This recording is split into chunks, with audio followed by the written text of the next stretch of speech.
Hello, everyone. I'm Annamie Paul. Welcome inside the CBC newsroom. Breaking news this hour that the Green Party is going to have to find a new leader. Annamie Paul just announced last hour she is resigning from the role. It follows disappointing results from the Green Party in last week's election and Paul not winning a seat in Parliament. But she says her resignation has to do with a lack of support from within the party. On the day of the election itself in the morning, the only email that I received from our council, from the president of our council, was an email calling for an emergency meeting to launch a leadership review. And then on Saturday night, only a few days after the election, there was an announcement sent to all of the members, including myself, that a leadership review had been launched. And when I received those two things, at the time that I received them, I just asked myself whether this is something that I wanted to continue, whether I was willing to continue to put up with the attacks I knew would be coming, whether to continue to have to fight and struggle just to fulfill my democratically elected role as leader of this party. And I just don't have the heart for it. And the CBC's Janice McGregor was watching Annamie Paul's statement at the top of 11 o'clock. Janice joins us now live from Ottawa. So what do you make of this announcement after you've had a little bit of time to sort of go through what we heard? Yeah, I was just checking, they haven't even finished counting the special ballots yet in some ridings across Canada. This result is not even certified, and yet this party barreling ahead into a leadership review. CBC News has obtained an email from Lorraine Reckmans, the president of the Federal Council of the Green Party, the email that you heard Ms. Paul refer to there in that clip. And indeed, as of yesterday, as of Sunday, it had already started its month-long vote on this leadership review. So she's not kidding when she describes a situation where they were kind of, in great haste, moving swiftly for this process. Now, they were starting to go down the road towards a leadership review before the election became a reality in August. They decided to postpone it, focus on the campaign first, and then I guess now they are returning to it. So this isn't sort of new, and it is something that is automatic in this party to have a leadership review following an election. But as you heard her say there, it kind of did give her cause to reflect whether she really had the strength to carry on here. And as she looks at that election result, she doesn't have a whole lot of facts to defend herself as far as her performance is concerned.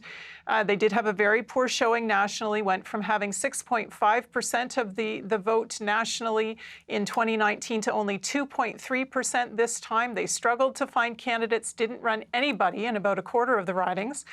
And in her own riding, Toronto Centre, where she had placed as high as second in a previous by-election, she ran fourth and struggled to even get 9% of the vote, despite the fact that she spent pretty much the entire campaign, certainly about kind of 3/4 at least of it, in that riding, campaigning exclusively sort of for her own seat, as opposed to running a leaders tour and spending very much time bolstering people elsewhere. But she talked today about how she wasn't given funding, she wasn't given staff, she wasn't given a national campaign manager, and that through it all, she had the threat of a court process, a legal battle underway between her and the party, hanging over her, making it difficult to be effective in her view.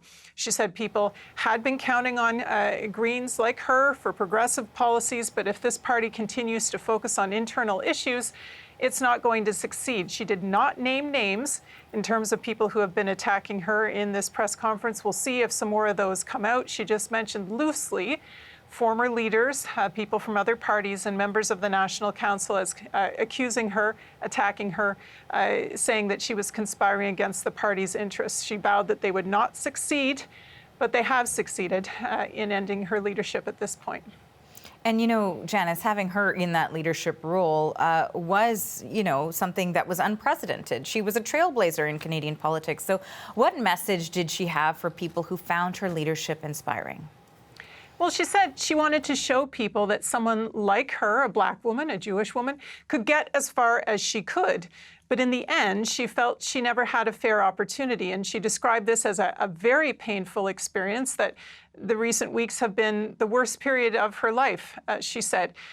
Here's more of kind of how she described what she's been through. Take a listen. When I was elected and put in this role, I was breaking a glass ceiling. What I didn't realize at the time is that I was breaking a glass ceiling that was going to fall on my head and leave a lot of shards of glass that I was going to have to crawl over, throughout my time as a leader. And when I arrived at that debate stage, I had crawled over that glass. I was spitting up blood, but I was determined to be there. Now, she said she knows that she hasn't been alone in this fight and that the others who follow her also are not alone. She described the fight for equity in Canadian politics as a relay race. She said she's taken it as far as she can now. She needs to pass the baton on to another. So as the afternoon goes on, we will be watching for reaction from people in her own party, but we're already starting to see reaction from people in other parties. Conservative leader Aaron O'Toole already taking to social media to thank her for what he said was her perseverance and for being a trailblazer for Canadians from all backgrounds who are interested in public service. He said he appreciated their discussions, he admired her tenacity, and he wished her and her family well. The party now is going to need to find itself a new leader. It had a very prolonged leadership race last time with a whole long list of candidates. Went on for months because of the pandemic, even longer than it was originally going to. Interesting if they will have quite as long a race this time, so soon after the last one, and also in the context of a minority parliament. They probably maybe have a year or two to get something sorted, but that always tends to focus minds. They probably don't want to not have a new leader in place whenever we are talking about another campaign. All right. Thank you for this, Janice. That's the CBC's Janice McGregor in Ottawa.